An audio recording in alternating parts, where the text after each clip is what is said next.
Kisahku dimulai pada tahun pertama di bangku kuliah. Saat itu, hidupku penuh dengan masalah. Orang tuaku bercerai, aku mengalami kecelakaan mobil, dan salah satu teman dekatku meninggal dunia. Sejak itu, aku mulai bertanya-tanya, sebetulnya kenapa aku ada di dunia ini? Apa tujuan hidup yang sebenarnya?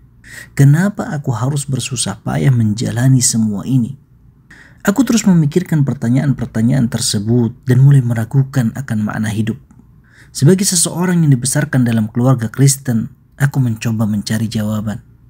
Aku pun pergi ke gereja untuk mencari pencerahan. Di sana, orang-orang bernyanyi dengan lirik yang tidak aku pahami. Ketika mereka melihatku, aku mulai bertanya tentang hal-hal yang mengganggu pikiranku selama ini. Namun, jawaban yang aku dapatkan mengecewakan. Tidak ada satupun yang membuka Injil untuk menjelaskan. Semua hanya memberikan pendapat pribadi mereka. Anehnya, jawaban mereka berbeda-beda, bahkan terkadang bertentangan satu sama lain. Kemudian, aku mulai mempertanyakan konsep ketuhanan dalam Kristen. Bagaimana mungkin Tuhan bisa disalib dan menderita seperti manusia?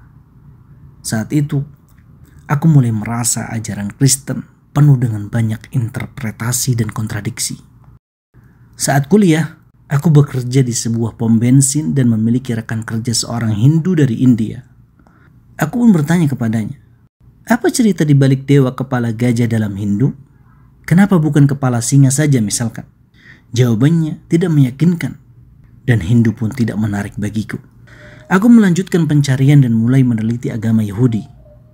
Namun, setelah membaca dan mencari tahu lebih dalam, aku menemukan banyak kontradiksi dalam konsep ketuhanannya, mirip dengan yang aku temukan dalam Kristen. Aku juga sempat tertarik pada agama Buddha dan berpikir bahwa mungkin ini adalah jalan yang aku cari selama ini. Tetapi setelah mendalaminya, aku menyadari bahwa Buddha bukanlah agama dalam arti yang sebenarnya, hanya sekedar filosofi hidup yang menarik. Suatu hari, seorang teman bertanya kepadaku, kamu sudah mencari tahu tentang berbagai macam agama, tapi bagaimana menurutmu dengan agama Islam? Aku menjawab, untuk apa aku mempelajari Islam? Aku tidak tertarik.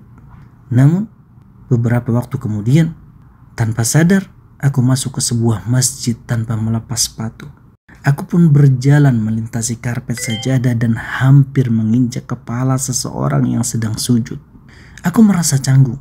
Tetapi, ada seorang pria tua yang mendekatiku dengan tersenyum dan berkata, hari yang indah wahai saudaraku. Bagaimana kabarmu? Sambutan hangat itu membuat hatiku ingin bertanya lebih banyak. Aku mulai mengajukan pertanyaan-pertanyaan yang sebelumnya aku tanyakan kepada orang lain. Yang paling mengejutkanku, mereka tidak langsung memberikan pendapat pribadi. Sebaliknya, mereka membuka Al-Quran dan menunjukkan ayat yang menjawab pertanyaan tersebut. Setiap kali aku bertanya selalu ada jawaban yang jelas dalam kitab ini. 2 minggu kemudian, aku bertanya kepada seorang muslim, kenapa kamu tidak memberi pendapat pribadimu? Dia pun menjawab, ketika berbicara tentang firman Allah, kami tidak boleh mengarang-arang sendiri.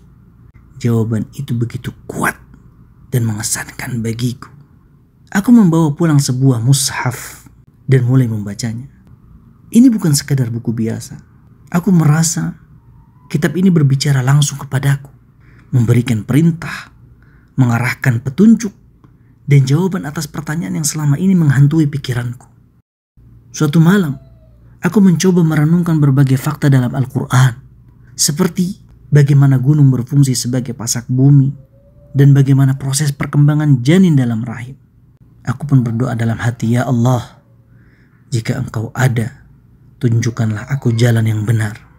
Sejak saat itu, pandanganku berubah total. Aku sadar bahwa alam semesta ini terlalu sempurna untuk terjadi secara kebetulan. Harus ada sang pencipta yang mengaturnya. Akhirnya, aku memutuskan untuk masuk ke dalam agama Islam dan mengucapkan syahadat. Begitu aku mengucapkan kalimat tersebut, semua ketakutan dan keraguan dalam diriku menghilang.